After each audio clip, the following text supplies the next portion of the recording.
Excellency will unveil phase 2 of this bill. Tupigie makofi tafadhali.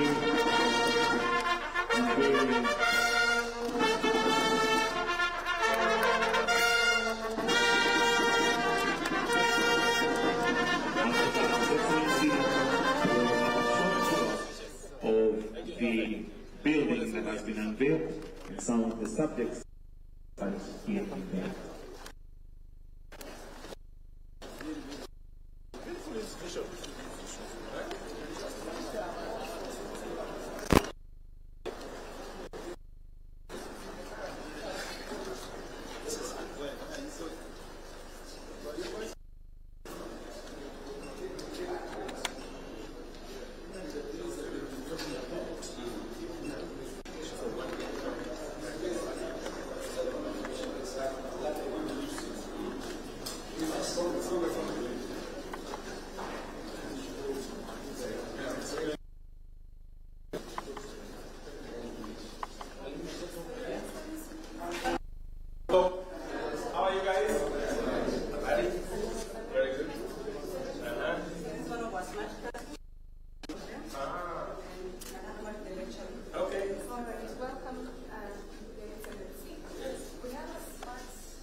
This is the future, so that we only reduce the costs control lecturers.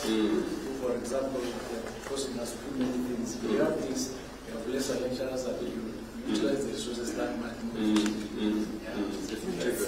Thank you. Okay. So which class is this now? Now this is the strategic management class. Oh, strategic management. Yes. And we're currently going through the political and economic political factors. Yes. So all these factors. Social, environment, technology, legal, very good. Okay, so what are some of the political factors you'll be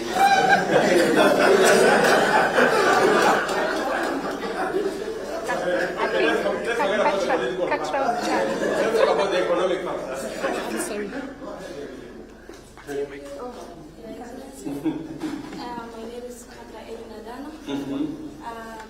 a student pursuing Bachelor in Business Management. Business Management. Yeah.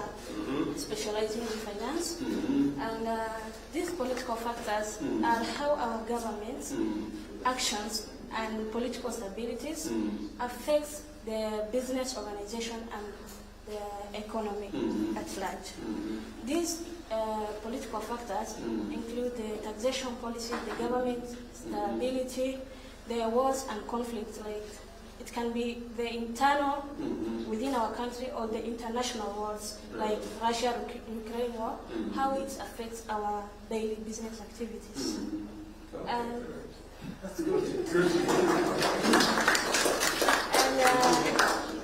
these political factors matters in our daily business activities because it determines the investment attractiveness. It also helps us to plan the daily strategies, like in planning in taxing plan, how we plan to start your business, such things. So you take into account some of those factors? Yeah.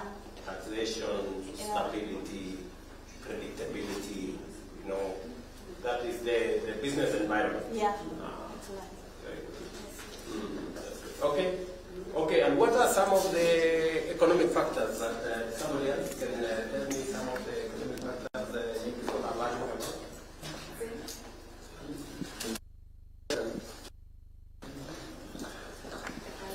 Hello. Hello, how are you today? Fine, thank you. Very good. The economic factors, I can't hear you. the economic factors, it deals with everything related to the financial aspects, such as the inflation, interest rates, unemployment, and many others. And this can also, mostly, the business cycle can affect them, such as from many business, how it adapts from the peak to the trough, the recession, and the expansion. For example, a company can find ways to mitigate some of the, because I would say inflation is a factor. Yes. Is an economic factor. Yes. Interest rates. Yes. Is an economic factor. Yes. That you know, inform how businesses thrive, or how they succeed, or how they go through challenges. Yes. Yeah. So like our inflation has come down from 9.6 to about an average of 4. Is that good or bad? It's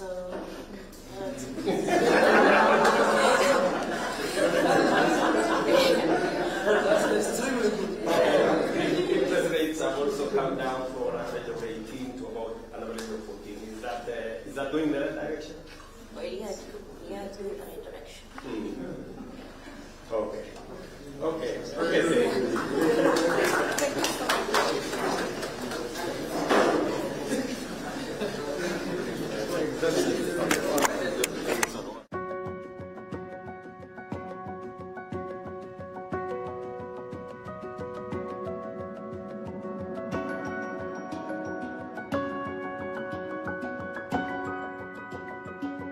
Hello. How are you? Very good. Hi. How are you? How are you? Hello. How are you guys? Very good.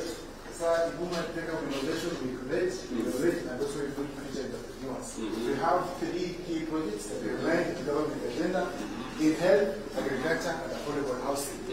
Welcome. His Excellency, my name is Nora Kasim. I'm an undergraduate student taking Bachelor of Science in Nursing. Hello, Nora. I'm part of the innovation team at Umma, and me and my team came up with digitizing the mother and child healthcare book. When the mother and child healthcare book gets lost, we lose a lot of data, the previous pregnancies data, which we can use to prevent losing lives of the mothers. Now, the mother is able to track her pregnancy process, the next appointment, and this can be, she can get a reminder from her phone of the next appointment so that she will not miss. Then we have the pregnancy journey she's going to track in her first trimester, what she's going to experience. Then we have the care. This is where she can track and get it. After many years, she wants to know the immunization schedule of her child. She's going to get it, the ANC. Then the symptom risk assessment. I used AI, I integrated AI. This tool does not provide medical advice. Always consult with a healthcare professional, but she can describe her symptoms. And this is an example of a risk assessment, and it told the mother she's of high risk. The recommended referral was to, I gave Kajiado as a location. So given your location and the agency, please proceed to the nearest healthcare facility. Then locate care. Find a hospital within your area. And also find a transport. In terms of emergency, you should also be able to find a transport. Then community forum, connect with other mothers and healthcare professionals. They're able to discuss upcoming things. Then upcoming blood drive, she's able to know of a blood bank. Donate blood, save a mother, and no mother should die while giving birth to a child. And we end PPH. So learn about the SHA, the government, new health financing programs under the government, the Social Health Authority and the Linda Jamii. Then the healthcare worker portal is able to get real-time data about the total mothers registered, LC visit, high-risk pregnancies, and we can able to make predictions and predict the maternal mortality rate. Then this app is also, not every mother has a not everybody has access to smartphone. Then we have a USSD simulator. If a mother is... You have a USSD simulator? Yeah. She can either choose a language, English, Swahili, check her, she can use AI to check her symptoms, find a hospital, find emergency driver, and get the ANC schedule. Yeah. Great. That's good. Am I allowed to ask a question? Yes. So we now have our healthcare program. You know, the SHA program is now digitized. Yeah. Admission is digitized. The whole process is digitized, including discharge. Yeah. And the whole program also around what you just described. Maternal care, you know, that whole space. Through pregnancy, prenatal, you know, antenatal, all the way to vaccination, you know. So that whole process is now available on a digital platform.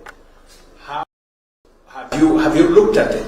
Yeah, and do you have any suggestions on what is available and what you think we can improve? Yeah. Do you have any? Yeah. Another suggestion is that, you know, in the where I did my rural assessment is in Chuluni Health Center, Kitui. Yes. Now in Chuluni we don't have that system. We find mothers and the mothers cannot deliver there. Now we find bridging the misinformation about SHA, it's a problem, it's a challenge. You tell a mother register for SHA, then she starts asking you as a healthcare worker a lot of questions. And then I'm supposed to give the information. I'm supposed to give the service and the information and everything. Now to bridge that gap, now we have the app, and also at the comfort of her home, she's able to receive messages, timely messages, reminding her. So you're saying this can enhance what is there. Yeah, what is there. Can provide the last mile. Yeah. Great. And that is information. Let me come in. I am the owner of the system. we have, what you have explained, we have one better. And you can use your phones, everybody here. It's called Afya Yangu app. Afya Yangu app is for the patient. You don't carry your MRI, it is paperless. So you go to your doctor, for example, all the stages, the journey of a maternal is found in Afya Yangu. For the doctor, we have Practice 360. And that's why even a doctor can use that app to give the authorization, OTP. So I know the problem you have in Chulu, in Kitui, is because we have only done 25 counties digitization. But Kitui is one of the counties we have not gone to. The moment we take our tablets, we take our biometrics, no Kenyan will carry. How will those gadgets help her as a health professional to assist the patient? Now that gadget does registration, has the patient's data, the doctor uses for authorization, and that gadget, in fact, even if you steal it, we tell Kenyans, even if you steal it, it won't help you. It has been scripted in such a way that it only carries health data. Now, but I think to her point, the mother, how will the mother in the village? Because the tablet is available in the hospital. Yes. What about the mother in the village? I think that is what she That's said. That's why, if the mother has a phone, she uses the MATIANG'I. Oh, they can log in? Yes. Okay. Even from anywhere, even you. If you go and upload MATIANG'I, your details, your share number. Is it available on USSD like us? Absolutely. Okay. And then, So maybe- and then, there's one question which we need to answer. Yeah. There's a lot of No, it's not about. So there's only one group of people in Kenya who don't have a smartphone. They even don't have a committee. So how do we help them? And that's why we have put 107,000 community health promoters. Maybe the health promoters can use it. Yes, every village they go to every household and they will ask you. Okay. So I think you have a partnership we can create. But for that person to invest going forward, all the health system must be integrated into the digital health superhighway. Yeah. This is a very good system they have provided. Okay, please. Okay.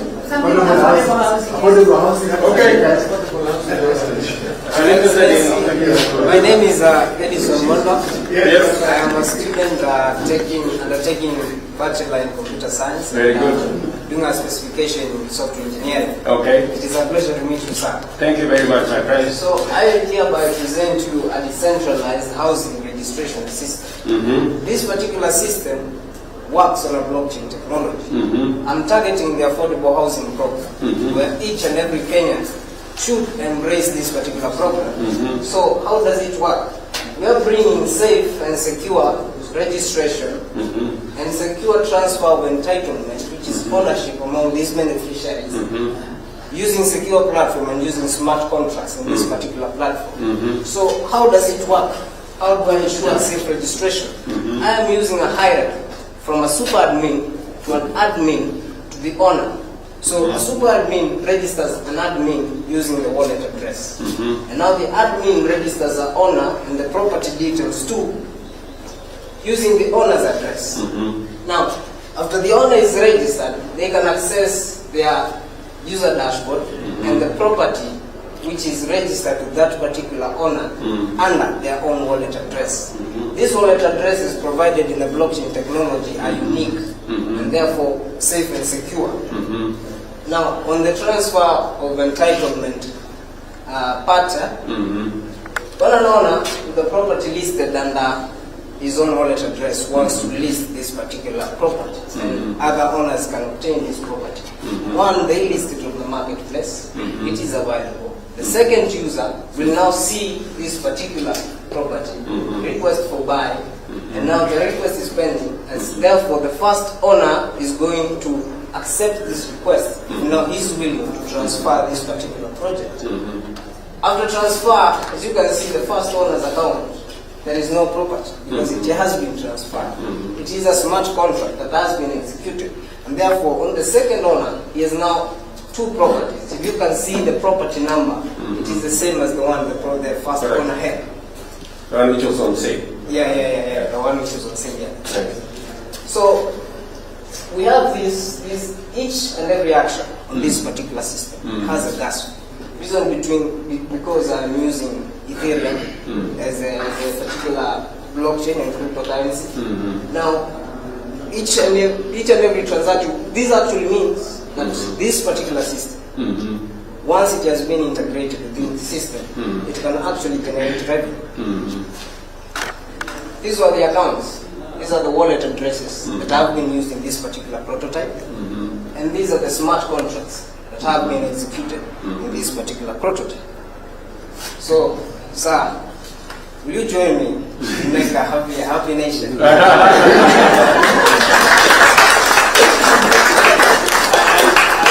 certainly will. The way I see your system, the way it is configured, it's again a last mile product, to assist us in the sale of the houses, and because we want to democratize and make that place transparent so that people can see, we make the offer available to everybody. because the system we have today is if you go to *832# yeah, that is Bomayangu, then I would want you to think, how do you, I want you to go to Bomayangu, yeah, I think it is *832#, yeah, you check what is available on Bomayangu, and then tell us what improvements you think can be made in that space, because we are now moving to the next level. More people are, more units are now available to the public to buy, and therefore this system, which is the system for, it's like an agency system, it will now come into play. That now it is the process of identifying the buyers, and we have an algorithm that makes sure that you can only buy a house once. You cannot buy another house until everybody in Kenya has bought one. So that, because that's the logic of affordable housing or social housing, and also because we want to also create equity, right? And every buyer is going to be assessed. The people with the lowest ability come first, so that we can be able to deal with the people in the more vulnerable people in that space, especially for social housing. And then we have affordable housing.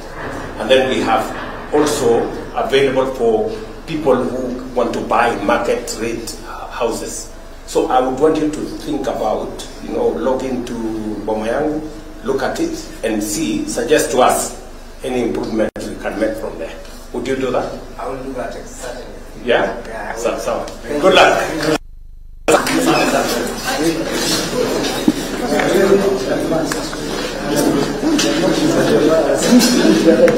Yeah.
legacy high. That's what demonstrates.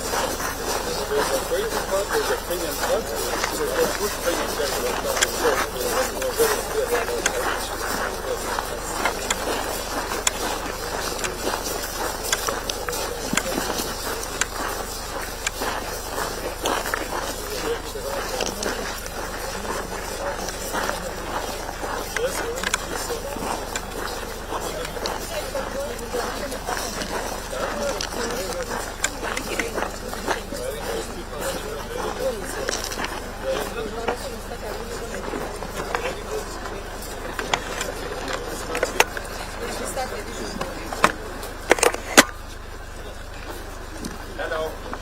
Good morning, Your Excellency. How are you? I'm fine, thank you. My name is Michael Cairo, and I'll have the honor to take you through the proposed School of Engineering design concept. First, I'll start with the master plan. The master plan has 3 color codes. We have yellow. These are pre-existing building. We call it phase 1. We have orange. This is phase 2 buildings, which we just commissioned. And we have a future proposed development. We call it phase 3. But they are marked in gray.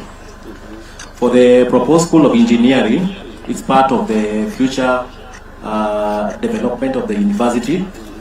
The proposed location, it sits on this area, which is 3 acres. Okay. I'll take you through the floor plan layouts. We have 3 blocks: Block A, Block B, and Block C. Block A will house 3 programs, which are computer and software engineering. We'll have electrical and electronic engineering and biomedical engineering. For Block B, we'll be housing 4 programs, which are mining engineering, civil engineering, geospatial engineering, and environmental engineering. We also have Block C. This will be housing the lecture halls, staff room, and faculty offices. The building is 3 levels: ground floor, first floor, and second floor, with a total area of 11,600 square meters. It has 3 levels, which is as per the guidelines of Engineers Board of Kenya. And these are the pictorials of the final view of the building once it's complete. This is the front, the side. Because we'll be housing the labs and the workshops. Because of the weight of the machines, the Engineer Board of Kenya, they recommend to do at least maximum of 3 levels. Thank you, man. Thank you, Excellency.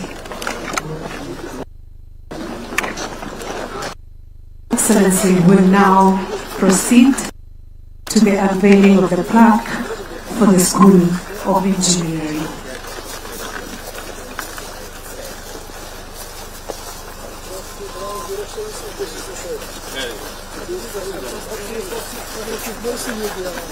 Yes. By God's grace, inshallah. While he's unveiling the plaque, kindly I request we give him a round of applause. Kindly a round of applause to His Excellency. Thank you, my friend. Thank you. We want you to break the ground. His Excellency will now proceed to the official groundbreaking of the School of Engineering at University.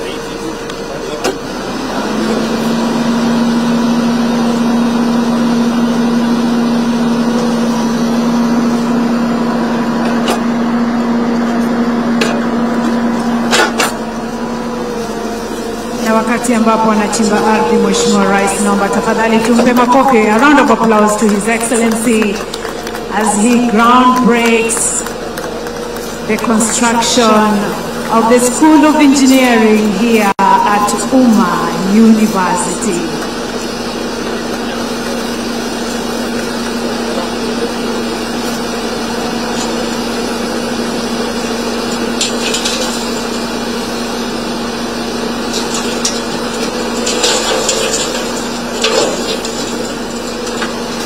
Another round of applause to His Excellency, kindly.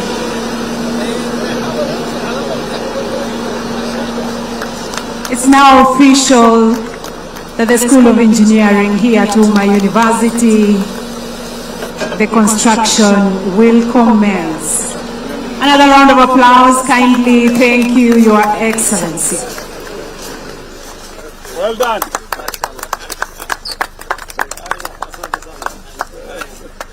Thank you, Your Excellency. Well done. I have been doing so many of these things. I just need somebody to put a certificate.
Distinguished guests, ladies and gentlemen, finally welcome His Excellency to the Ashtar.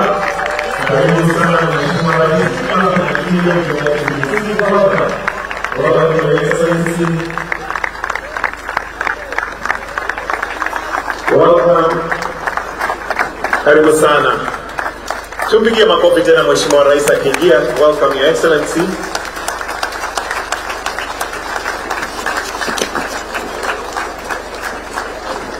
And I'll humbly, respectfully request that we remain standing as we shall start a prayer, and I will invite Abdul Latif Abdurrahman to lead us in a prayer. Welcome, sir.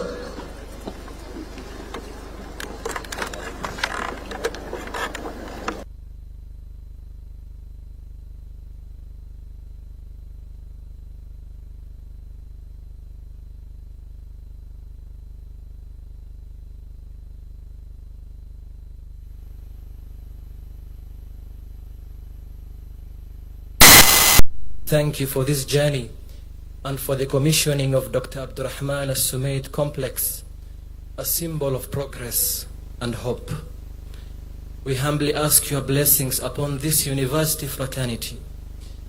Grant our students thirst for knowledge, our staff dedication and wisdom, and our university management, board, council, and board of trustees divine guidance as they steer this great institution. We pray for our nation's leaders present here, from our esteemed President, Cabinet Secretaries, our governors, senators, MPs, and MCAs. Endow them with integrity, wisdom, and a heart for service, and grant them your divine protection. We remember with gratitude the generous donors and the visionary founder, the late Dr. Abdurrahman As-Sumaid. Bless his family and continue his legacy of service through education.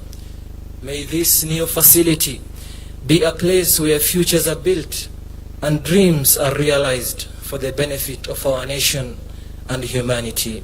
سبحان ربك رب العزة عما يصفون وسلام على المرسلين والحمد لله رب العالمين. Let us kindly take our seats.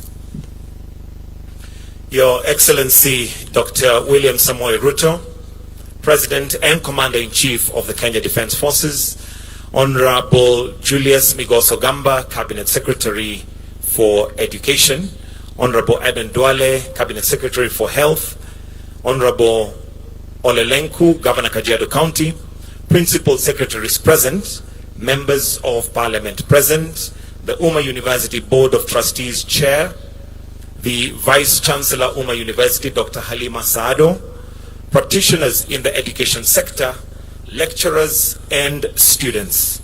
Today's gathering is not just about unveiling a structure. It is opening doors to opportunity. It is a complex that is more than a building. It is a beacon of knowledge, a hub of research and innovation, and a launching pad for generations of students and scholars. They will be empowered to dream, discover, and trailblaze from Kajiado to the world. Your Excellency, sir, to start us off on the speech session, allow me to now call on the Vice Chancellor, Umma University, Dr. Halima Saado, to make some welcoming remarks. Why don't we welcome her with a warm clap as she's coming to make her remarks. Welcome.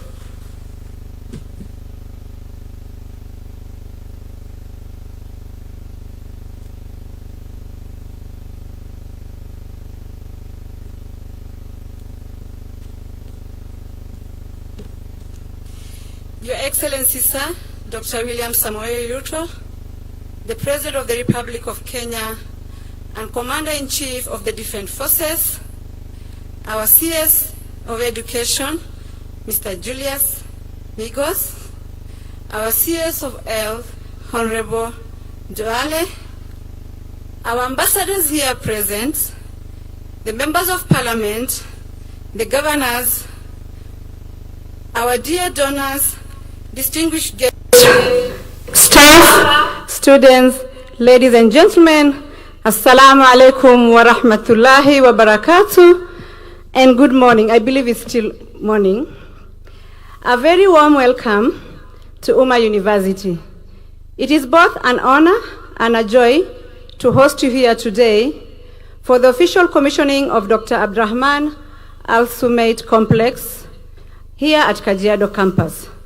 This is a historic occasion that marks not only the physical growth of our institution, but also the strength of the partnership that enables us to reach this important milestone.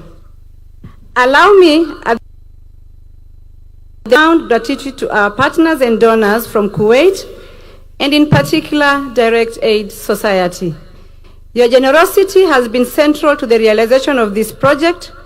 What we are celebrating today is far more than bricks and mortar. It is the creation of spaces where knowledge will flourish, innovation will thrive, and generation of students will be empowered to pursue their dreams. Dr. Abdurrahman opens new possibilities for facilities. We are now able to broaden our academic offerings to include new programs in health sciences, engineering, and technology, while strengthening our existing courses in Islamic studies, business, education, computer, nursing, and social sciences. This development positions Umma University as a comprehensive institution committed to excellence and aligned with Kenya national development priorities. As we officially commission this phase, I warmly welcome you all to share in our vision, a vision of a university that is inclusive, transformative, and dedicated to service. Together, with the continued support of our government, partners, and community, we will ensure that Umma University beacon of learning, integrity, and opportunity for Kenya, the region, and the wider world. May this building stand as a symbol of what is possible when compassion meets conviction and when education is embraced as the highest form of service. May Allah bless Umma University, the Republic of Kenya, and everybody who is present here. And at this point, I will invite our Chancellor, Dr. Abbas Guled. Thank you, all of you.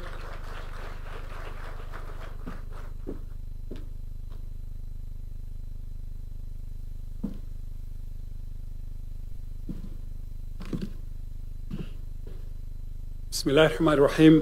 Assalamu alaikum wa rahmatullahi wa barakatuh. Your Excellency, the President of the Republic of Kenya and the Commander-in-Chief of the Armed Forces of Kenya, President William Samoei Arap Ruto, the Minister for Education, Mr. Julius Ogamba, the Minister for Health, the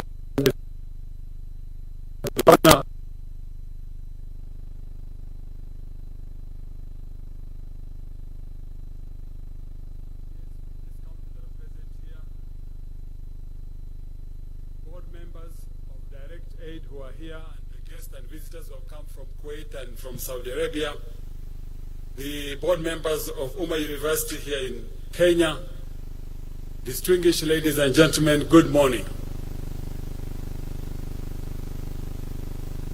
It is with profound gratitude and unwavering pride that I address to you today on this momentous occasion on the commissioning of the Umma University Phase 2 Kajiado University campus. This milestone is not merely a celebration of infrastructure, it is a declaration of purpose, reaffirmation of our institutional mission, and tribute to the enduring partnership that have been made this achievement possible. Umma University's journey has been defined by vision, resilience, and collaboration. Today, we honor those who have worked with us, most notably our generous partners from the state of Kuwait, whose steadfast support has been instrumental in realization of this transformative development. We extend our deepest appreciation to Direct Aid Society, the founding sponsor of Umma University. Through their leadership, generosity, we have raised over 1.4 billion almost 7 years ago to complete this 10-story facility, an investment that will serve over 10,000 students and redefine the academic landscape of this region. Direct Aid's work across Africa is unparalleled. Their impact is not measured in numbers alone, but in the lives transformed, communities uplifted, and the futures that are secured.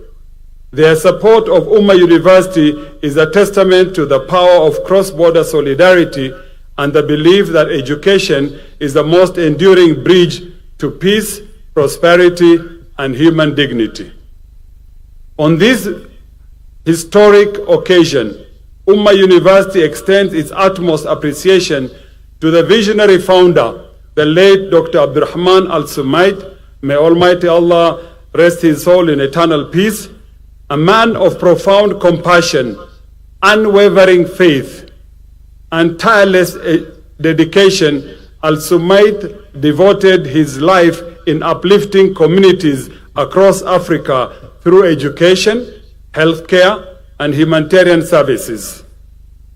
His legacy lives on every classroom, every graduate, every life transformed by the institution he helped to build. Umma University stands today as a living testament to his dream, a dream that is rooted in dignity, in knowledge, and in service to humanity. We also pay tribute to the former board members of trustees whose leadership and commitment laid the foundation for our growth. We especially honor the late Honorable Yusuf Haji, whose statesmanship and belief in education continue to inspire our mission. Professor Abdul Ghaffur Al-Busaidi, whose academic stewardship and wisdom shaped our institution direction.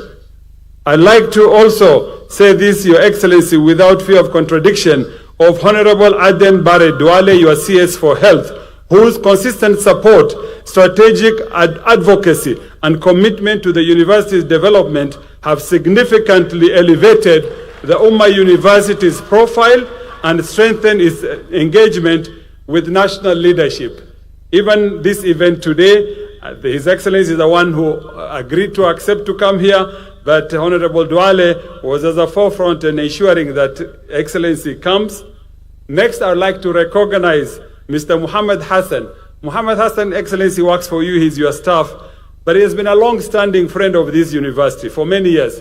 He has walked different journeys with you when you were here in 2014, when you're on the other side in 2011, and whose unwavering support from inception, including its establishment and chartering, has been invaluable. When we got our charter, not many people know, in 2019, Muhammad had to get someone to charter a plane, a helicopter, to land here with the late Professor Magoha one Saturday afternoon, just to ensure that he came and inspected the university to convince then President Uhuru Kenyatta on the need to recognize his university. And it was indeed recognized, and I thank Muhammad for that. Their collective contribution have guided Umma University from humble beginnings to a national recognition. We remain deeply grateful for their service, vision, enduring belief in transformative education. Since its inception, Umma University has remained steadfast in its mission to expand access to quality education. To date, we have admitted over 16,000 students across various disciplines and testaments to the trust placed in our institution by communities across Kenya and beyond. Of these, 6,567 graduates have graduated with diplomas, bachelors, and masters, and have successfully completed their studies and now contributing meaningfully to the society in diverse fields. These numbers reflect not only our growth, but the tangible impact of our academic programs in shaping lives, strengthening communities, and building a better future. As we celebrate this progress, we must also confront the systemic gaps that hinder inclusive education. One such step is the lack of the formal recognition of madrasa education within the Kenyan National Qualification Framework. Your Excellency, we've talked with you on this matter, and I think you have already directed, so I leave it to rest there.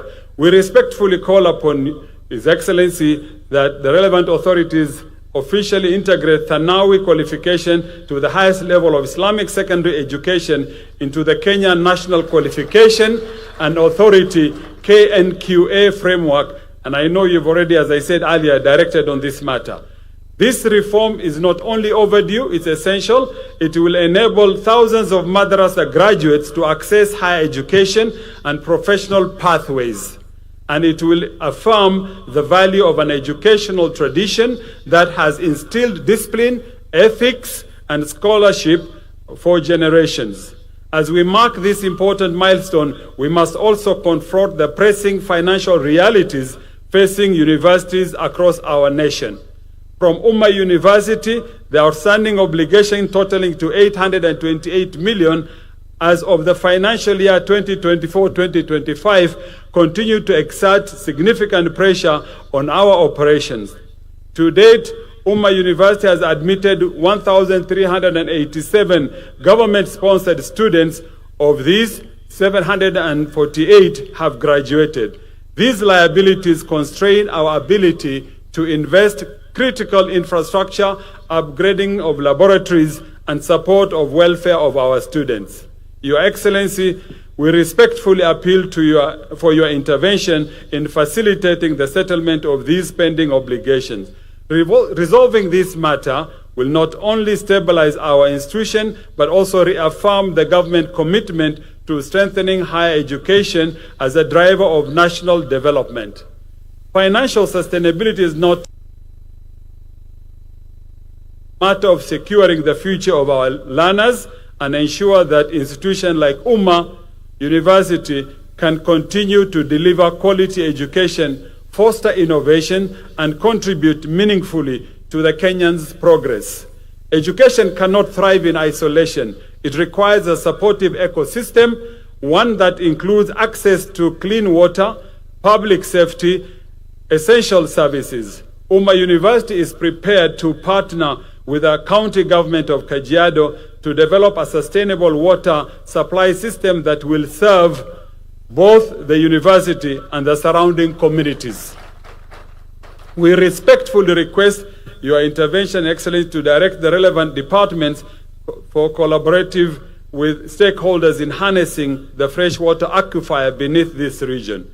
Water is not a luxury. It is a necessity for learning, health, agriculture, and dignity. In addition, we urge the government to prioritize the construction of an operationalized new police post. And I want to say here already, the governor of the county government of Kajiado has agreed, Your Excellency, that we have land here, we will build a police station. We're only humbly asking for the government to equip it with the necessary resources, of which the Governor Lenku has already said he will do that himself, so we won't disturb you with that. We ask that the government, the equipping has been done, so that is fine. Let this day be remembered not only for building that we have just commissioned, but also the bold steps we have to take towards a more inclusive, secure, and empowered future. Let it be the turning point in our collective effort to make education accessible, relevant, and transformative. On behalf of the Council, the Senate, the management, the staff, and students of Umma University, I extend our sincere appreciation to the Ministry of Education for its unwavering support over the last 15 years. Your guidance and partnership have enabled us to grow from the modest institution in Thika into a university of a national repute.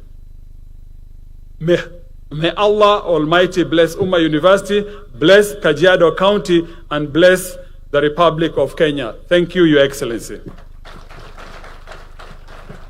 And now it's my honor.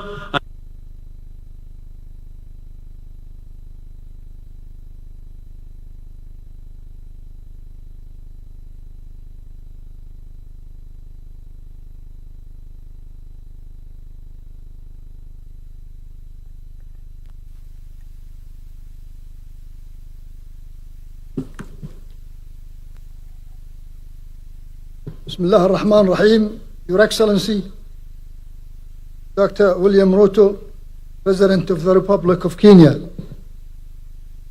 distinguished guests, Mr. Abdullah Al-Fahad, representing Kuwait Embassy, staff, students, ladies and gentlemen, Assalamu alaikum wa rahmatullahi wa barakatuh. Khabari. It is a profound honor to stand before you today on behalf of Direct Aid Society from the state of Kuwait. Your presence, Your Excellency, is a powerful testament to the importance of this occasion and to your unwavering commitment to the future of Kenya youth. Under the guidance of His Highness Amir of Kuwait, Sheikh Mish'al Ahmed Al-Jabir Al-Sabah, Kuwait has long companion humanitarian work across the African and Kenya in particular. At the heart of this journey stands Direct Aid Society, whose enduring commitment to education across Africa has transformed lives, communities, nations, and founded in Kuwait and guided by the belief that education is the highest form of charity. Direct Aid has become a lighthouse of hope for millions. Direct Aid Society, founded on the behalf of the education, believing that education is the highest form of charity, has become a beacon of hope across Africa. We operate in 32 countries. We have built 9 referral hospitals, 370 healthcare centers, 372 schools, and support 4 universities, serving 110,000 students, More than 2 million young minds have benefited from our educational programs, prove that when we invest in people, we invest in progress. Here in Kenya, Direct Aid Society has made one of the most profound and sustainable commitment. We have built over 50 schools, supported more than 10 orphanages, and launched vocational training programs in at least 15 counties, equipping youth with practical skills for a changing world. Since 2018, our educational loan program of Umma University has enabled hundreds of students from low-income families to pursue higher education through interest-free loans and partial grants. From Garissa to Eldoret and from Mombasa to Marsabit. Our footprint is visible in classrooms, communities, and in the future to shape the future and help to shape it to a better place to live. To date, Direct Aid Society has invested over Kenyan shillings 5 billion in the development of Umma University. This funding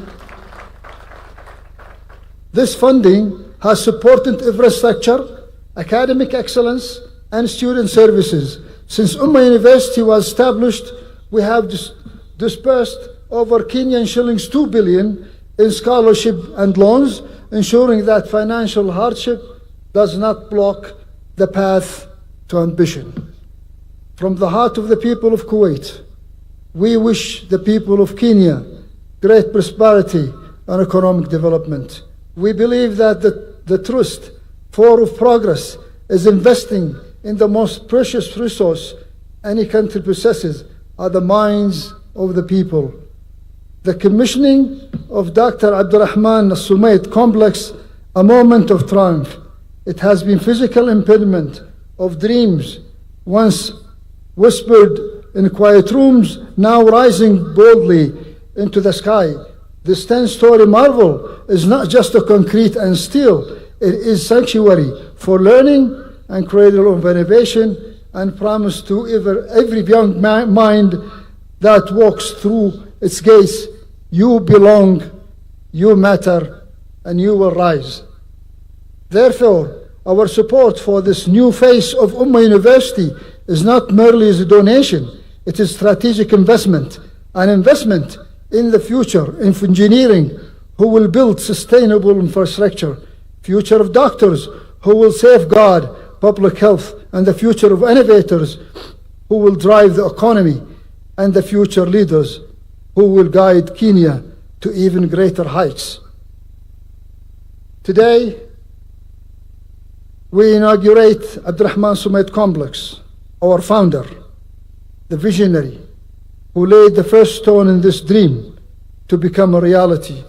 We need to keep in mind of Dr. Sumaid in our hearts and minds of many generations that will continue to learn and research in this great institute. You are beloved donors who make our work possible. Today, we honor you.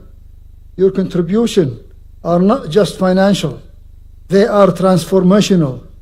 You have invested in the minds of the African youth, in the strength of its institutes, and in the promise of a better tomorrow. You may never meet every student whose life has been changed, but know this, your kindness echoes in every classroom, every graduation, and every act of service that begins here. You have built more than university, you have built legacy. Your Excellency, please give me the permission to translate what I have said to the donors. إلى أحبائنا المتبرعين الذين ساهموا في نجاح عملنا. اليوم نكرمكم، مساهمتكم ليست مالية فحسب، بل هي مساهمة فعالة. لقد استثمرتم في عقول شباب أفريقيا وفي قوة مؤسساتها وفي وعد بغد أفضل. ربما قد لا تلتقون أبدا بكل طالب غيرتم حياته، لكن اعلموا أن عطائكم يتردد صداه في كل فصل دراسي وكل حفل تخرج وكل عمل خيري يبدأ هنا. لقد بنيتم أكثر من مجرد جامعة، لقد بنيتم إرثا. The students here, you carry the hope of your families, your communities, and your nation. Fill these new holes with your ambition and your intellect. Let this space empower you to build a future that is as bright and promising as the Kenyan horizon.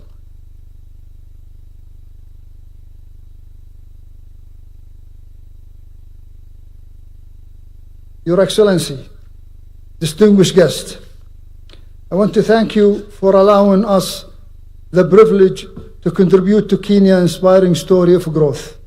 This new chapter of Umma University is a powerful symbol of what we can achieve together through partnership and common vision for progress. Today, we inaugurate the Faculty of Engineering, and soon we will be inaugurating the Faculty of Medicine and Health Sciences in Phase 3, and I hope that Your Excellency will continue to grace us with your presence in these future events, inshallah. May Allah bless Umma University, bless Kenya, and bless you all, and reward every donor, every partner, and every soul who believes in the power of education. Asante sana. Wassalamu ala al-mursaleen. Walhamdulillah Rabbil Alameen.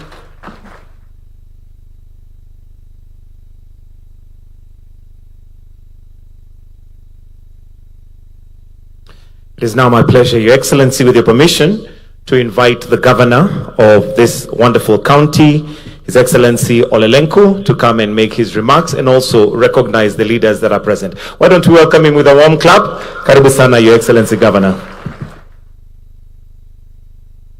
Asante sana. Your Excellency President William Ruto, the Honorable Cabinet Secretaries, CS Migos and CS Duale, the leadership of Umma University, Dr. Abbas, and your fellow leaders here, the leaders of Kajiado present here, our Deputy Governor Moshisho, mbunge wetu Sunkuya, our Speaker Justus Ngosor, Dr. Ngedienye, and our Honorable MCS present, distinguished ladies and gentlemen, good morning. Good morning. Habari za asubuhi. Your Excellency, allow me to congratulate Umma University on the commissioning of Dr. Abdulrahman Al-Sumeid Complex and the groundbreaking of the School of Engineering, Phase 3 of this university. And on the same breath, thank you, Your Excellency, for coming to Kajiado this morning. The Kajiado family is happy to welcome you. We are grateful for the conversations we have had, and we are grateful for the support we continue to receive as a county government from your government. And I wish to echo, Your Excellency, that Umma University is a wonderful friend of Kajiado County, the people of Kajiado and the people of Kenya. As I have shared with you earlier, that we have a very close working relationship with the university. Time and again, I have come to their halls here to attend functions that we carry as a county government. And I want to laud and emphasize the partnership we have with their School of Nursing, where their students practice at our referral hospital here in Kajiado. And that a number of Kajiado families have found support by the university here through their social programs. And this morning, Your Excellency, the Chancellor and I had a conversation to discuss about agriculture, where I committed that our demo farm here, they can use it as a university to demonstrate the best practices in agriculture and livestock re-engineering. As you are aware, Your Excellency, the county government is pursuing its vision of transformation through our Livable Towns program, our modulated pastoralism, where we are engineering our pastoralism so that we adapt with the modern times in our pastoralism. And education is a key anchor in our journey as a county government, and we have found a wonderful friend in Umma University. Your Excellency, I wish to bring to your attention that our number of your transformative programs are also happening in Kajiado and are bringing great relief. Our markets, 15 of them are coming to fruition. Our affordable housing are at an advanced stage. And we are soon going to have our people do their trading in urban centers in decent spaces, as opposed to where before people will go to those markets with gumboots. We want to thank you, Mr. President, for that transformation agenda. We support the agenda. We are proud as Kenyans to see the most vulnerable members of our society receiving your support through the affordable housing program, Mr. President. I wish also, Your Excellency, to thank you for accepting to meet the leaders of Kajiado tomorrow to discuss our other development agenda. And I wish to emphasize that the third edition of the Ma Culture Week is forthcoming. You attended the one in Masai Mara and Samburu, and we are grateful that you have confirmed to attend the Kajiado version in Amboseli. And I want to invite the Umma family to join us in Amboseli as we celebrate the iconic Ma culture that has become the anchor culture for the cultures of this country, Kenya. And Mr. President, we thank you. Your Excellency, as I mentioned, the road leading to Amboseli, Maroro, Mashuru, Isara need a bit of your hand. Thank you for accepting to recapitulate it. And I want to assure the people of Kajiado that our president has graciously accepted to look into Maroro Isara Road that has become a pain to our travel. Remember, Your Excellency, you are the one who came to launch that program when you are the deputy president. That road, sorry, not program. And so it is also your road. It is also your road, and we are proud that you have accepted that. Your Excellency, we are happy once more that our university, Umma University, is going to soon have an engineering School of Engineering that you broke the ground this morning. And Umma University, I want to commit that you have a friend in the Kajiado County government. You are our proud friend. You are our proud partner. Sorry, I did not, Your Excellency, recognize Honorable Mai Mai when I recognize the leaders. Mheshimiwa Mai Mai, thank you for being here. Your Excellency, this is a contested ground, but let me confirm that this is Sunguya's place. You know, Mheshimiwa Sunguya, hapa ni kwako. You know, ndio. And so, Your Excellency, we feel good in your presence. That is why we don't want to finish talking, but we appreciate your national engagements, and therefore, without much ado, I want to invite Waziri Migos to pick the program from here. Thank you, Your Excellency.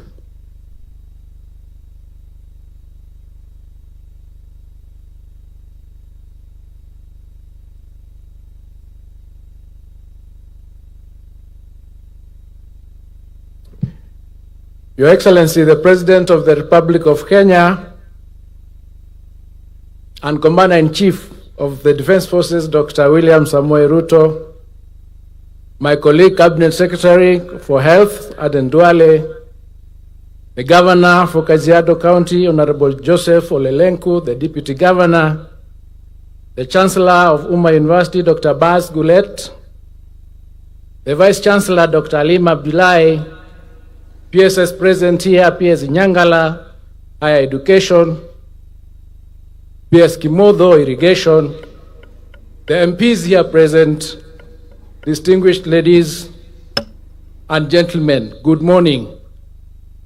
Your Excellency, before I proceed, kindly allow me to invite Honorable Duale, who has worked with this university from its inception, to make a few remarks before I make mine. Honorable Duale, please.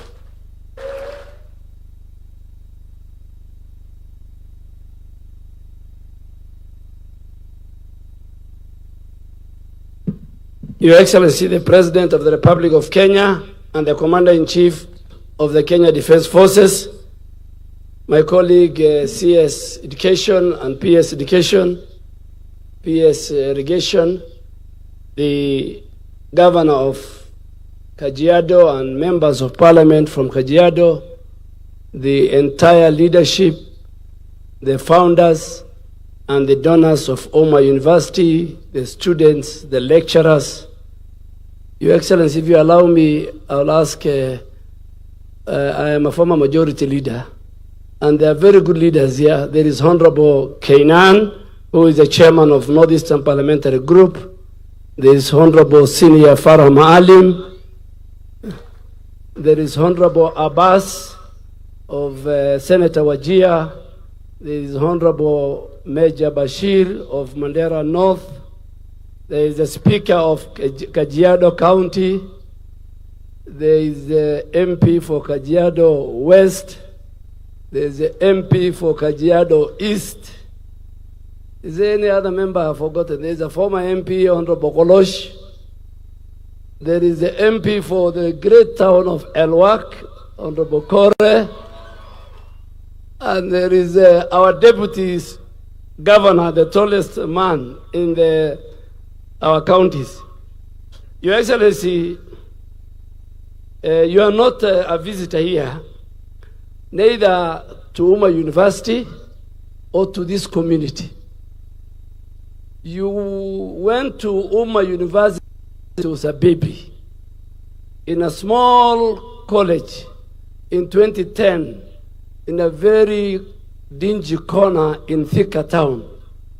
That day I was with you and I was saying, why did I brought the minister here? But you went because you believe in the equity and you believe in the people of Kenya and you believe in the education. Then 2014, you came here, Umma University, and because you believe in progress and transformation, today you are coming here when Umma University is in a different league. It's among one of our best universities. So, Your Excellency, we don't take that for granted as a community. Our Vice Chancellor, and we have shown you today, Your Excellency, demonstrated that a pastoralist girl, a Muslim lady, can become a Vice Chancellor. There are many, but at least Umma University, I really want to thank the Chancellor and the board for seeing the talent. But Your Excellency, I want you to forgive me. This is an education function, but because I also post their interns, nursing. So I have also a stake here. And because they want to build a medical school, I don't know whether I will still be the Minister for Health. That time they'll also require me. So you'll allow me, Your Excellency, because the other day, a lot of misinformation was said about your health transformation agenda. And this is because never before in our country, your transformation health agenda is as clear as the day and the night. And we really want to ask those who want to critique us on our reforms, whether it's in the health sector, in education, in agriculture, to critique us with the facts and figures, not figures thrown like a pedestrian. And why am I saying so? Today, as we sit here, under your leadership, 26.5 million Kenyans have registered to the Social Health Authority with Kajiado County, and the governor is here, over 470,000. When in the previous administration, under the former NHIF, it was only 7 million. So from 7 million to 26.5 million, you'll tell us which one is transformative in the health sector. Today, in 9 months, since Health SHA was formed, Your Excellency, 17.5 million Kenyans visited health facilities. Over 10,000 health facilities. Of these 17.5, 12.5 million Kenyans accessed free primary care paid by the government of Kenya. They went to dispensaries, they went to health centers, they went to sub-county hospitals as outpatients, they went home without paying a coin. I don't know whether that is transformative or that is reducing the gains somebody else has made. Your Excellency, the other 5 million went through social health insurance fund by accessing specialized care in our level 4, level 5, and level 6. In 9 months, under Shah, we mobilized 70 billion Kenya shillings. 3 times or 4 times what NHIF could mobilize in many years. But let me come to the animal in the room. The benefits of Linda Mama. Yes, I agree with you. You know, I was looking for an opportunity. I looked at your diary. I saw you are coming to Umma, and I realized this is the best opportunity, so I had to drive 3 hours. 1 hour in the expressway. Me and the governor were neighbors. We were residents of Kiambu. The benefits of Linda Mama, as was said, has not been scrapped. Nobody has scrapped Linda Mama. But what have we done? We have enhanced the cover of Linda, of the mother, and added the family, the children. You are only taking care of the mama by giving her 2,000 or 5,000, and they could only access facility at dispensary and health center. And if you think Linda Mama was a big thing for you, how come it has not reduced the maternal mortality rate in our country? This is an agenda the president and myself want to start now. We have 20 counties that we feel the maternal mortality rates are high. So if your Linda Mama was good, then how come the maternal mortality rates, and these are not figures, even the World Health Organization will agree with me, but we enhanced. What have we enhanced? Because we don't lie. We have enhanced, we have included antenatal, postnatal, delivery, and we have given the whole family that package. Today, Your Excellency, in 9 months under Shah, 627,155 mothers have delivered in the Republic of Kenya. Our delivery is about 1.1 million. But under Shah, you know the mothers who deliver, the wife of the governor uses a very expensive insurance. She doesn't fall under Shah. She goes deliver, so I don't count. I'm only counting those who benefited from Social Health Authority, 627,000. Out of these 27,000, who we covered the mother, we covered the whole journey, prenatal, postnatal. We made her she deliver safely. If there was complication, we took her through cesarean. We followed the child. We followed the family. 627. And out of these, 41,000 of these were teenage mothers paid by Social Health Authority. In fact, all teenage mothers in our country, if they will deliver free. What does that mean? Under President William Ruto, we have introduced a more integrated system with financial protection to all families.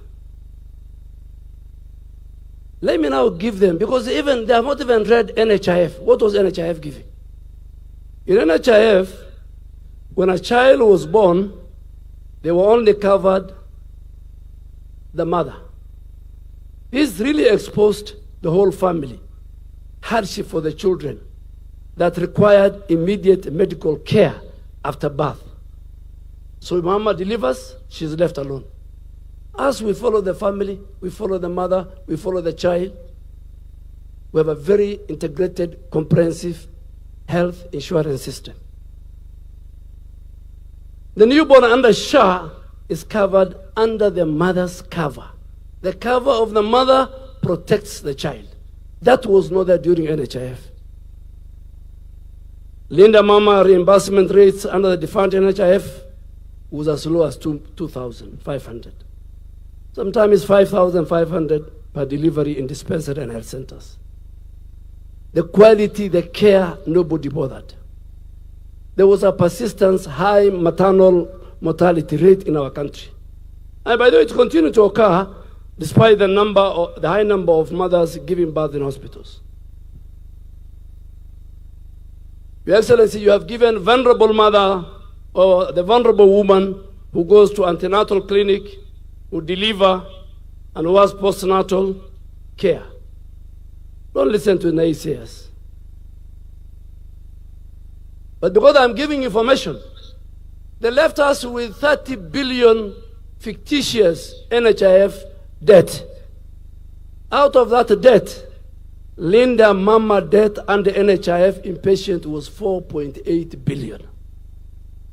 Outpatient was 306 million. In total, my good friend, my former leader, you have left us with 5.6 billion Linda Mama. You should thank us. We did not look for the money. We did not went to public libraries and said you left us. You left us with many debt. But today, because you started it, Linda Mama left a debt with us, Your Excellency.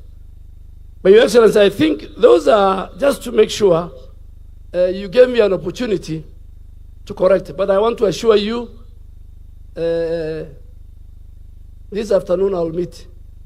Every month, this month we paid 8.1 billion shillings to both public, private, and faith-based.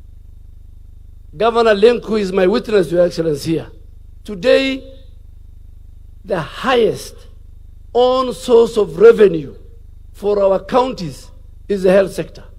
True or false?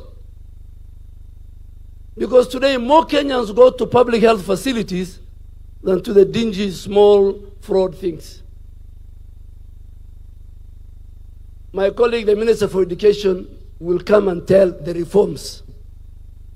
Agriculture, at your own backyard, we know what we have done. Your coffee prices, your tea prices were at the bottom. Even they should thank us. So just for that, to make the record straight, Your Excellency, and I will later tweet it. Those who are not here, and I'll put it on my Facebook. But you have given me an opportunity. Your Excellency, it's called the law of relevance. On that one, I am wrong. This was an education function.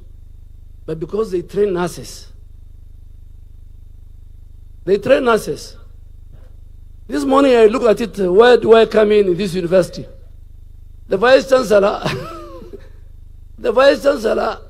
her nurses are interns, and I'm the one who, through you, we pay government. So I am a stakeholder here, and they're looking for medicine, apart from the community and all that. So, Your Excellency, that law of relevance, I think you'll forgive me, I think because of nursing, but I wanted to make sure and tell the people, those who are pedestrian. And finally, Your Excellency, first they said we are mobilizing this region, They said Ruto must go. They say war this to one term. Now yesterday they started a new story. That all these team were together, half of them are projects of Ruto. Can you imagine? Themselves are saying, you are a project, you are a project, you are a project. no agenda. Ruto must go, it's not an agenda for Kenya. This one is a project, it's not an agenda. Your Excellency, on behalf of these great people, we, this community, and who is who in this community? The religious leaders are sitting here. The political leaders are sitting here. Count on us. Am I right? Should the president count on us? Yeah. In 2015, he was told not to come here. But he said, these are my people. That's why their candidates are dropping. From Magarini to Banisa to Malava to where. And if you are a serious politician and you see at the rate in which your candidates are dropping, you must ask yourself a question. What is going on? Thank you, Your Excellency.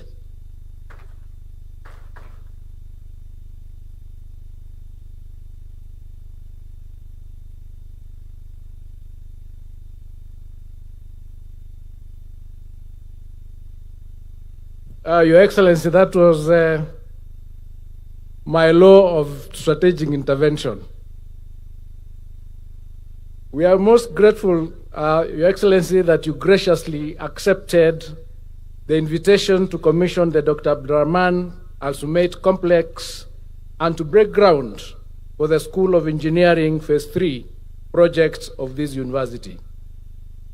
Your Excellency, your historic presence here is an honor, not just for the Umma University fraternity, but for the higher education subsector. This is evidence of the prime place that education occupies in your administration. In particular, it also confirms the recognition that your administration places on the private sector actors and their role in the education of our country. Private sector players, ranging from individuals to faith-based organizations, continue to play critical roles in expanding education and training opportunities for our youth. These investments have complemented the efforts by the government to promote access to quality and relevant education training of our institutions.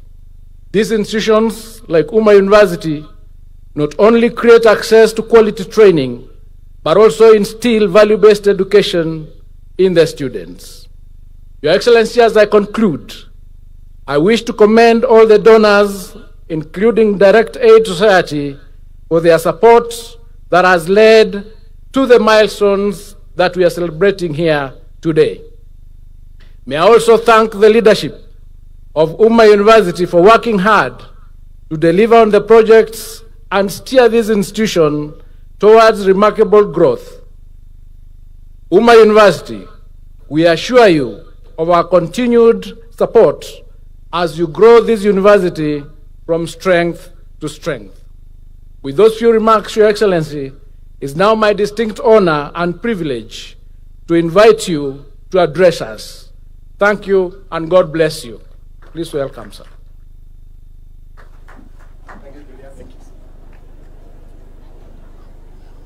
Thank you very much, Julius. Please, let's take our seats. Asanteni sana.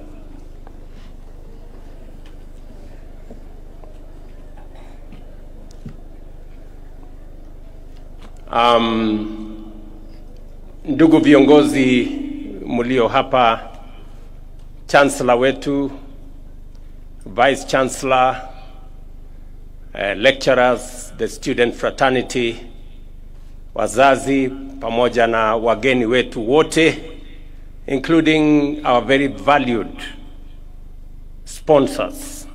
Good afternoon. Hamjambo. Assalamu alaikum.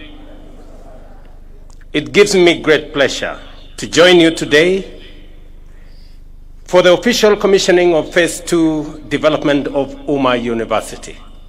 This is a proud moment for all of us, as it represents not just the growth of one institution, but the remarkable journey of our nation in expanding access to higher education.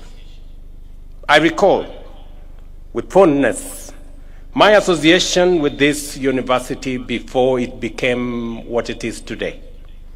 From its humble beginnings as a college of Sharia and Islamic studies in Thika, for its transformation into a full-fledged university in 2014, where I had again the privilege of opening phase 1 here in Kajiado.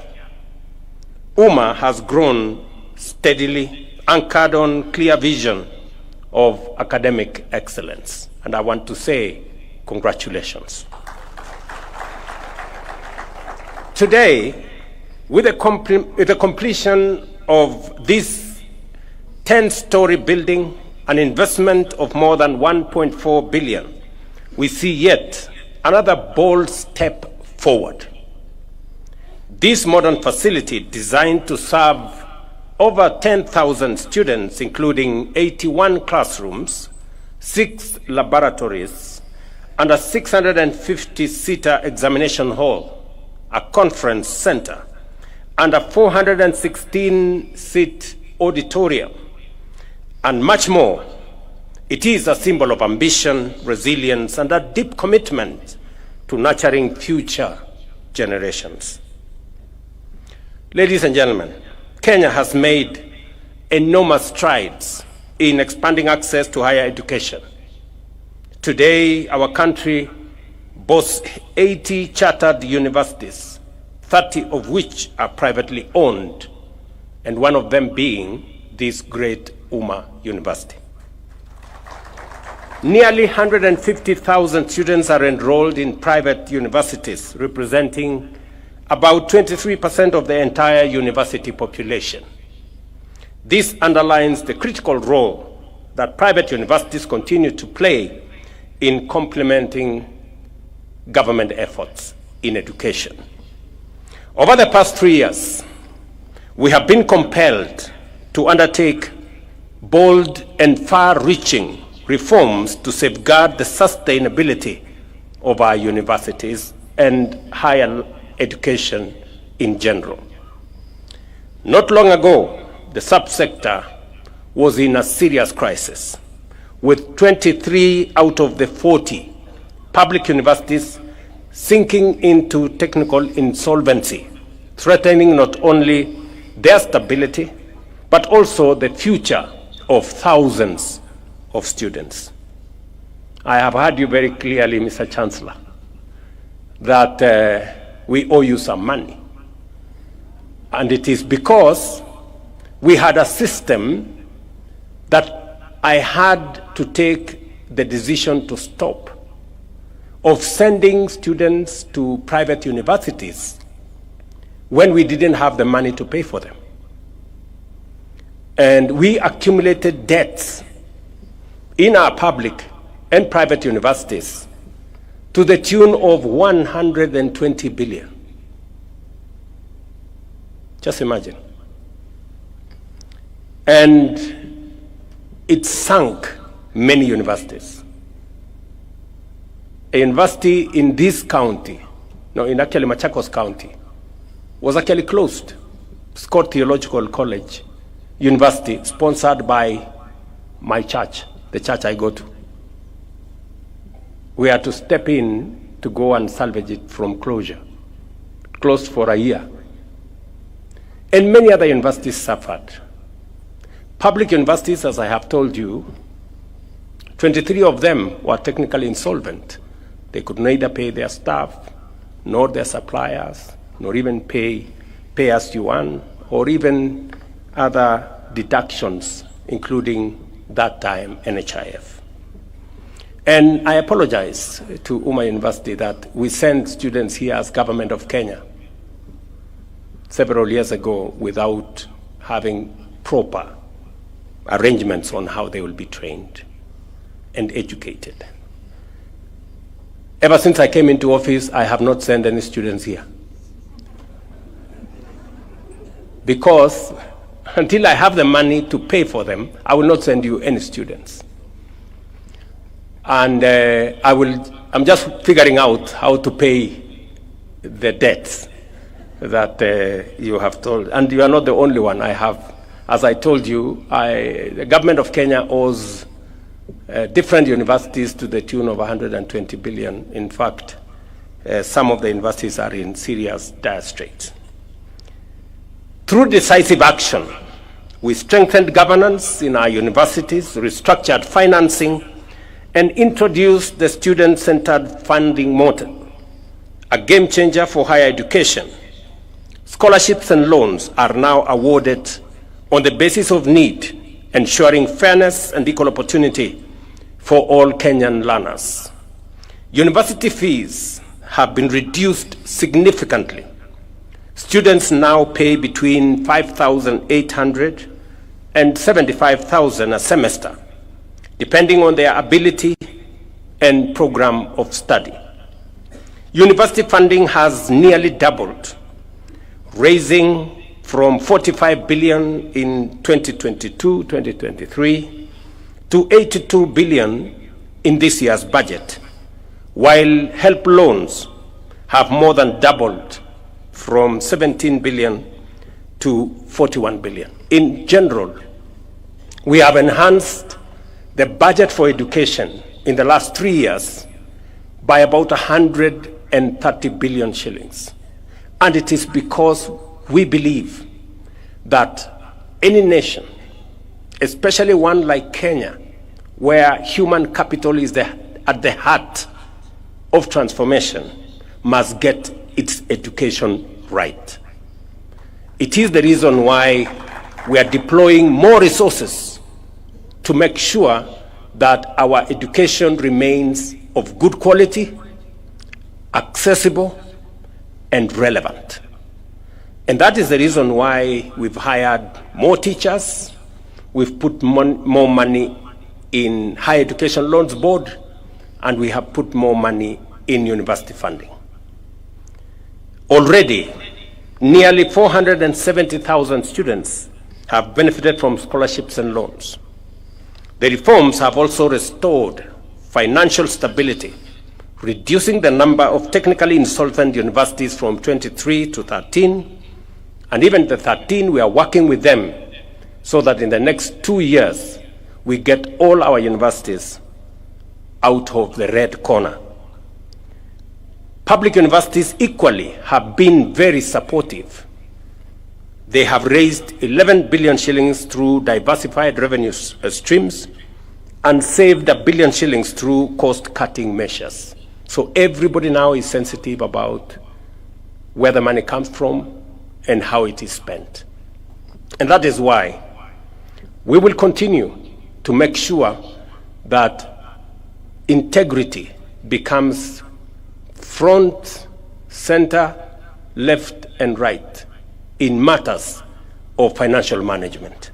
It is the reason why we are changing our procurement mechanism so that we stop theft, pilferage, and corruption that has pervaded our procurement and made it an enterprise for making money and not providing service. It is the reason why we insist, and I have made myself very clear, that e-procurement is going to cut our costs by up to 40%. I have discussed this with many other governments. In fact, the government of Indonesia worked with us on the program that we have, so that if a pencil costs 5 shillings, government does not pay 15 shillings. Government should pay 5 shillings, because that is what it is. And I know there are teething problems which we are working on to make sure that e-procurement becomes the default procurement mechanism. That is the procurement mechanism of the government of Kenya. We will streamline the teething problems. We know there is also resistance by the brokers and the agents and many other profiteering entities but we are going to stand up to them because it is our responsibility to protect public resources. The same way I just heard in this university that the resources made available to this university is spent with integrity. That is the measure of any success. Alongside university reforms, our technical vocational education and training system has undergone extraordinary transformation.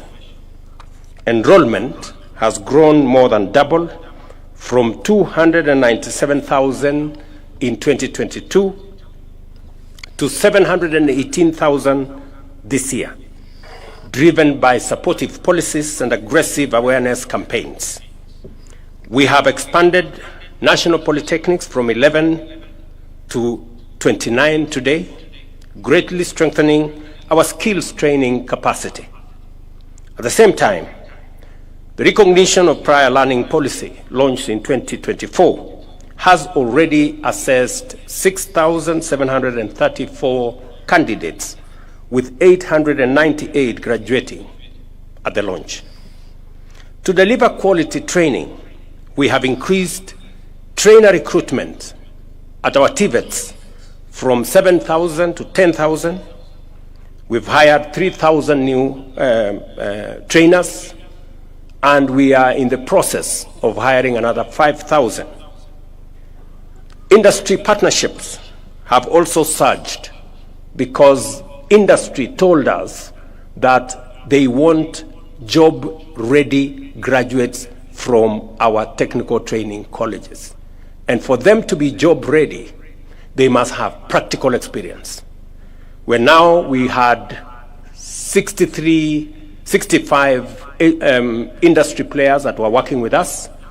Now we have 2,883 because we want more of our trainers to leave campus, to leave their colleges when they already have a feel and an experience of what happens in the real world, in industries and manufacturing entities, embedding practical, hands-on experience in our training programs.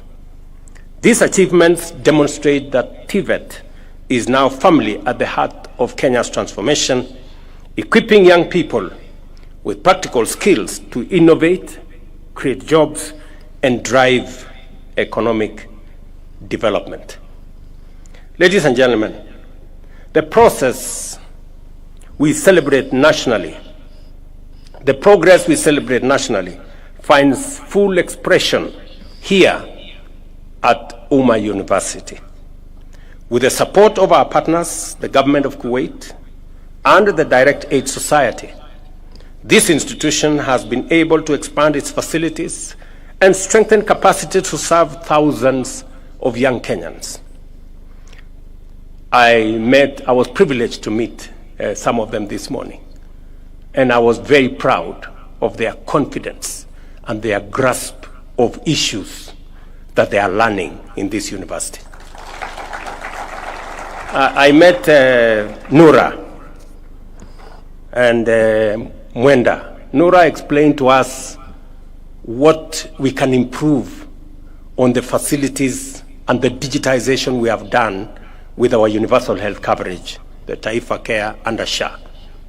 And she had brilliant ideas on how that digital framework we can improve on the last mile so that it can get to ordinary people who may not even have smartphones. Nura and your team here, congratulations, continue. We will work together with you going into the future. And I am very confident that Honorable Duale will have some space to discuss with you how what you're doing here can dovetail into the success we want to build out of our universal health care coverage. And maybe use this occasion to the defense of my former boss, the former president, to defend him that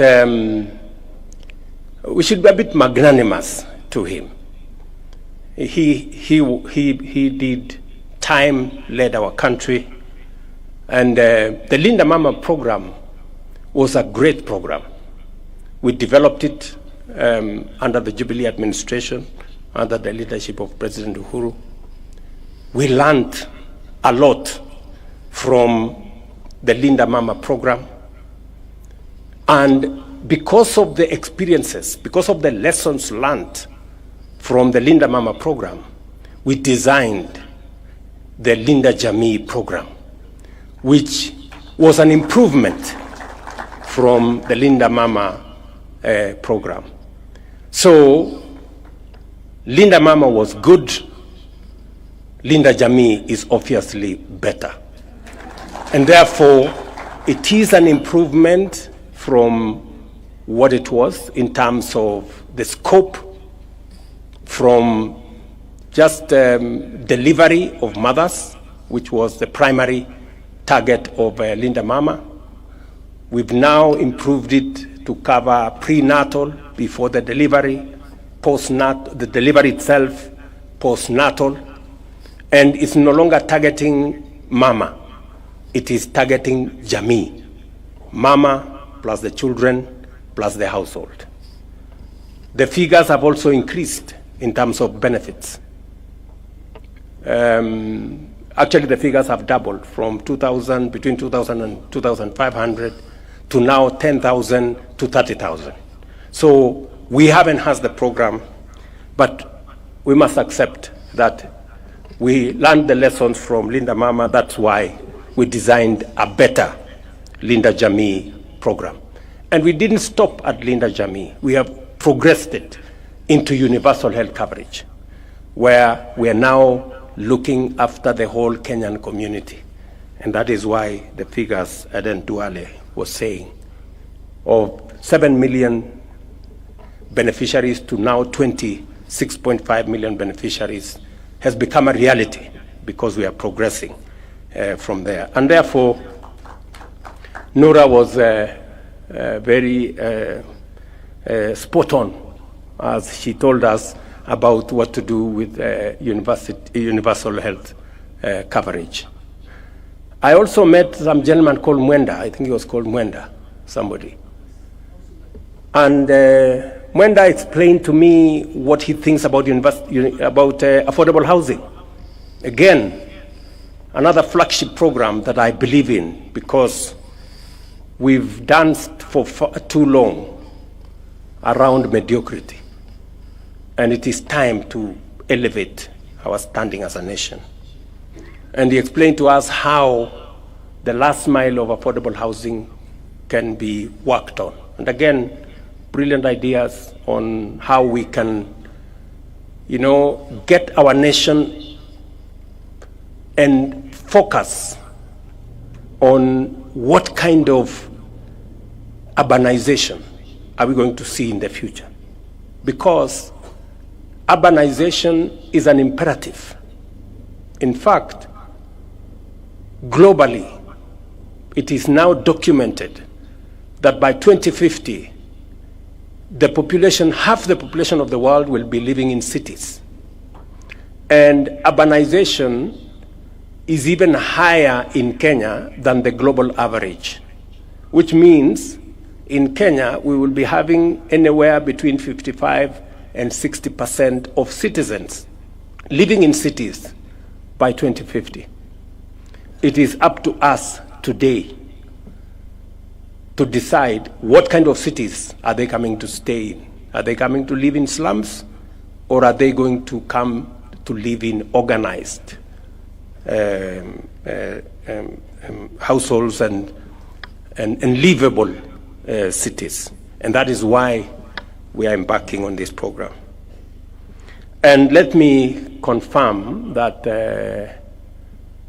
the good people I interacted with in this university, including Zainab. Zainab explained to us a few things about the economy, political issues that affect the economy. And I think she was called Akfa. She told us, I think, Gatra. She explained to us about the economic issues that, affect investment, affect business, from interest rates to exchange rates to the modus of taxation and many other things. And I must say to Umma University, congratulations. You have some of the most bright young Kenyans here, and you are doing a good job mentoring them and training them. The partnership between our supporters and our sponsors is a powerful demonstration of solidarity whose impact will be felt for generations to come. As we commission this new building, we are not just opening classrooms and offices. We are opening doors of opportunity. Today, we have also laid the foundation for phase 2, which will house the School of Engineering with 7 specialized programs, additional student housing, a medical school, and a teaching and referral hospital further down the road. I'm saying this so that the donors can see where we want this institution to go. And we are going to be your partners. As Kenya implements the bottom-up economic transformation agenda, our universities and TVETs will continue to play a central role in producing skilled, ethical, and innovative graduates ready to create jobs, drive technology, and tackle the pressing challenges of our time. In conclusion, I congratulate the Umma University for this milestone. And before I tell you what kind of support we are going to work on, looking at the transformation of Umma University, and this is not the only university that I have come several times to support morally, sometimes financially. Last year, I went to Scott University, the one I told you that is sponsored by the Africa Inland Church. Last week, I was in Eastern University, sponsored by ABC Church. And today I'm here at Umma University. And I see the passion, I see the restlessness of the young people in Kenya as they look for education, as they look for knowledge, as they look for training. And it is the most perfect expression of what we need and a perfect reminder for us as policymakers and leaders. It is very important that at this point in time, we must have a reflection. In fact, it is an inflection point for us as Kenya. We must ask ourselves questions. Because just across, right here in the border of Kajiado, we have another university that is being built there, Kenya Advanced Institute of Science and Technology University. That university in Konsa City here is being built by resources given to us, a soft loan given to us by South Korea. And they've given us a facility of 80 billion Kenya shillings to build the infrastructure, horizontal infrastructure in Konsa, including the university in Konsa. But just imagine, South Korea, which is now giving us 80 billion, in 1963 was exactly the same as Kenya. We had the same GDP. In fact, our GDP per capita was 80. The one of South Korea was 79. The same level of education. We had the same agricultural economy. Today, South Korea's economy is 20 times that of Kenya. And they have lent us money to build the university and the infrastructure in Konza. We need to ask us some questions. The difference, where did South Korea get it right, and where did we get it wrong? That's a question we need to ask ourselves as Kenyans, and we need a we need a conversation. We need a conversation as the citizens of this country, because for far too long, and I want to say this in this university, talking to you and talking to my countrymen and women, the people of Kenya, for far too long, we have made peace with the usual, the ordinary, the simple, the average. When other people are doing things differently, it is time. Fellow Kenyans, it is time.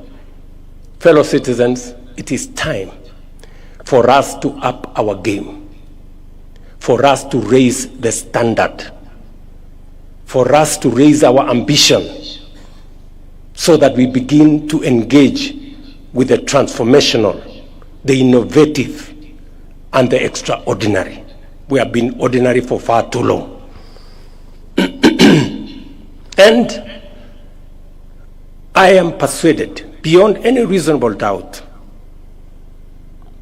that the restlessness we see in our young people, the passion that I saw in the eyes of Nura and Mwenda here, and Zainab, and all the other students, the urgency is because they are tired of the ordinary and the simple and the average and the usual.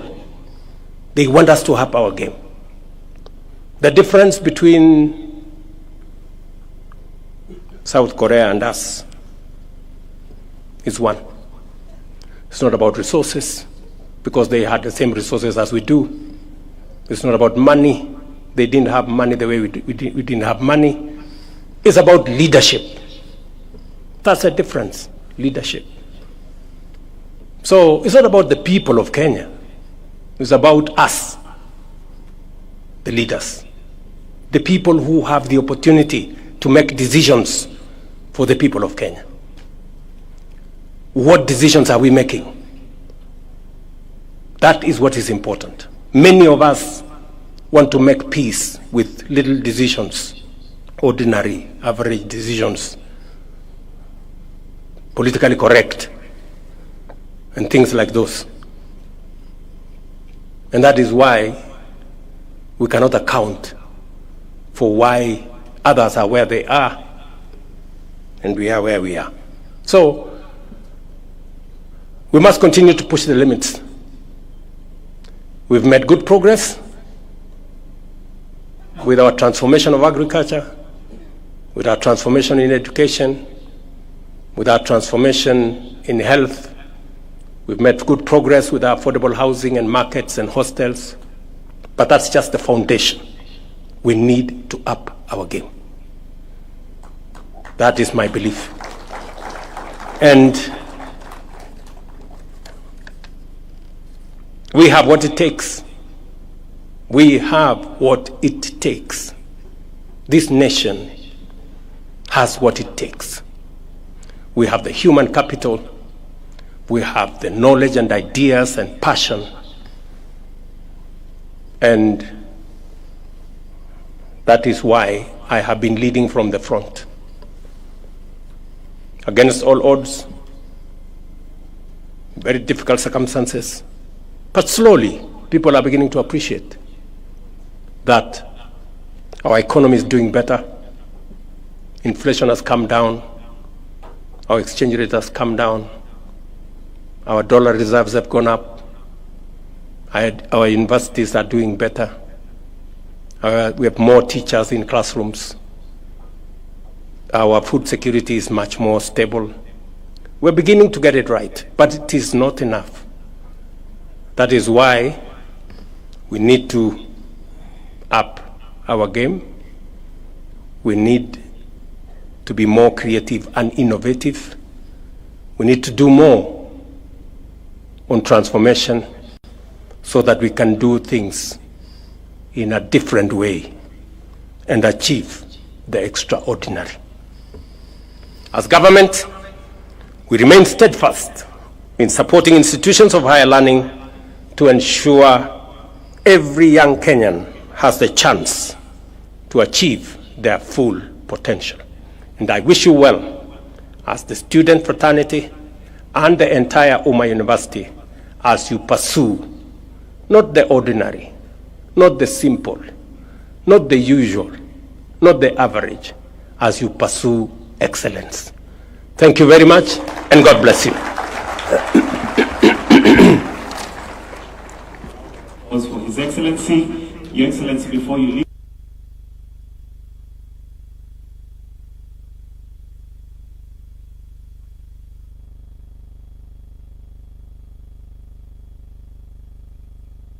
I'll seek your indulgence, Your Excellency, just for 2 photographs. So if we can have the Umma University Council to kindly be coming to the front.